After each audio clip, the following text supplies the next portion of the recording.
Hello guys, good morning. Radhe Radhe सभी को। अब मैं वृंदावन से सुखताल पहुंच चुका हूं और सुखताल में छत्तीसगढ़ से भागवत चल रही है। यहाँ 40 से 50 लोग आए हुए हैं छत्तीसगढ़ से भागवत सुनने के लिए, जो आपको दिखाएंगे। तो चलो चलते हैं। राधे राधे।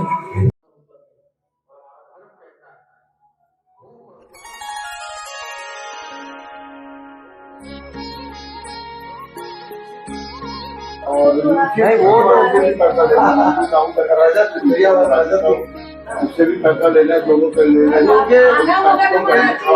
आपको देना हाँ देवरानी हाट से था, तो उसी समय तो हम लोग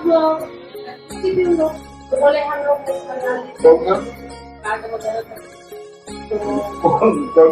वही महीना बाद में सभा को मैं बोली यस्वानुभावमखिलश्रुतिसारमेकम् आध्यात्मदीप अतितीर्षशतां तमोन्धं संसारिणां करुणयाः पुराणगुह्यं तं व्याससूनुमुपयामि गुरुं मुनीनां।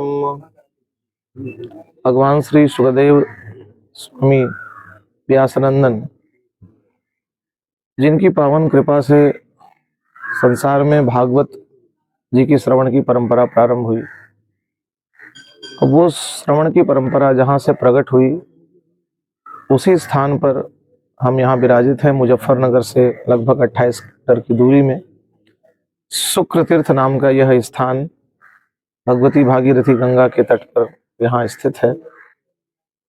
और जिस अक्षय वट वृक्ष के आश्रय में हम यहाँ बैठे हुए हैं, इसी अक्षय वट वृक्ष के आश्रय में जब सुखदेव स्वामी परीक्षित के उद्धार के लिए पधारे, अब यही इस वट वृक्ष के आश्रय में उन्होंने परीक्षित को श्रीमद् भागवत महापुराण का सप्ताह ज्ञानिके का उपदेश प्रदान किया था।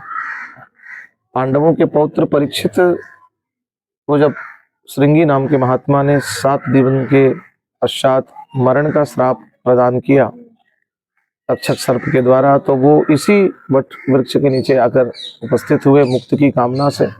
और साक्षात भगवान नारायण की प्रेरणा से सुखदेव स्वामी यहाँ आकर के उन्हें भागवत कथा का श्रवण कराए। और इसी स्थान पर परीक्षित जब सुखदेव जी से कथा श्रवण कर रहे थे तो सारे देवता अमृत कलश लेकर के यहाँ उपस्थित भी हुए थे। उन्होंने निवेदन भी किया था कि ये अमृत कलश आप परीक्षित को प्रदान करके भागवत रूपी कथामृत हमें प्रदान कर दें। पर सुखदेव जैसे परम भागवत ने अमृत का परित्याग कर दिया और भागवत महापुराण का श्रवण परीक्षित को करा करके उन्हें मुक्तिपद सुलभ कराया। उन्होंने सिद्ध किया कि संसार में स्वर्ग में अमृत से भोग तो प्राप्त हो सकता है, लेकिन देव दुर्लभ कैवल्य मुक्तिपद वैकुंठ पद की प्राप्ति भागवत कथा के श्रवण से प्राप्त होती है। और वह भी परंपरा से यहाँ आज भी अनवरत रूप से 5500 वर्षों से चल रही है।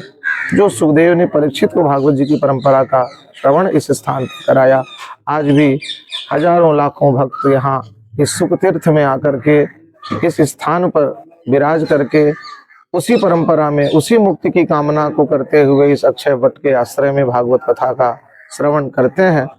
और हम जैसे कथा व्यासों को तो सुखदेव जी के उच्छिष्ट को यहाँ बैठ करके सभी भक्तों को भागवत कथामृत के रूप में सेवन कराने का सौभाग्य प्राप्त होता है। और लगभग 5500 वर्षों से ये अक्षय वट वृक्ष यहाँ उसी रूप में स्थित है। और यहाँ की एक और विलक्षणता है कि अक्षय वट वृक्ष में असंख्य सुख आकर के विराजित रहते हैं, जो साक्षात प्रमाणित करते हैं सुखदेव जी महाराज यहाँ आश्रय में इस अक्षय वृक्ष के आज भी सूक्ष्म रूप में विराजित हैं। और ये अनुभूति यहाँ आकर के इस अक्षय वृक्ष के आश्रय में करके प्राप्त होती है।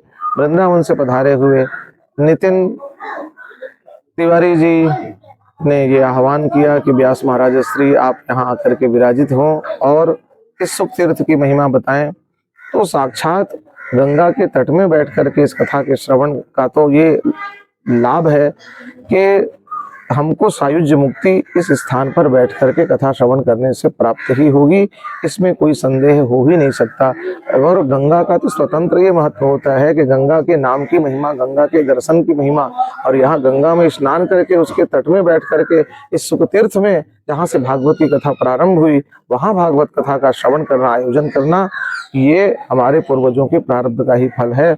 इसलिए जो भी भक्त YouTube के माध्यम से या सोशल मीडिया के माध्यम से ये वीडियो देखें, हम उन सबसे आह्वान करते हैं, अगर भगवान ने आपको सामर्थ्य प्रदान किया है, अपने जीवन काल में एक बार आकर के इस सुख तीर्थ में बैठ करके कथा का श्रवण करें, इस अक्षय वट की परिक्रमा करें और कथा का आयोजन करें और अपने जीवन की चरम उपलब्धि को इस तीर्थ में आप आकर के प्राप्त करें। और हम नितिन जी से आह्वान भी करेंगे कि ये जो मोबाइल के द्वारा या किसी भी कैमरे के द्वारा वो शूटिंग कर रहे हैं, इस अक्षय वृक्ष के सारे परिसर का भी दर्शन अपने व्यूअर्स को वो कराएं, जितनी ऊंचाई में ये, जितने परिक्षेत्र में ये फैला हुआ है, उस सब का भी दर्शन वो कराएं। हरि ओम ओम यम प्रव्रजन्तमनुपेतमपेत कृत्यं द्वैपायनो विरह कातरायुभाव पुत्रेदि तन्मयतया तरवो विनेदिस्तं व्यासो नमुपयामि गुरुं मुनीनां। पुरीश्वदेव भगवान की जय, व्यास नारायण भगवान की जय, सुप्रतीर्थ की जय। जय जय श्री राम।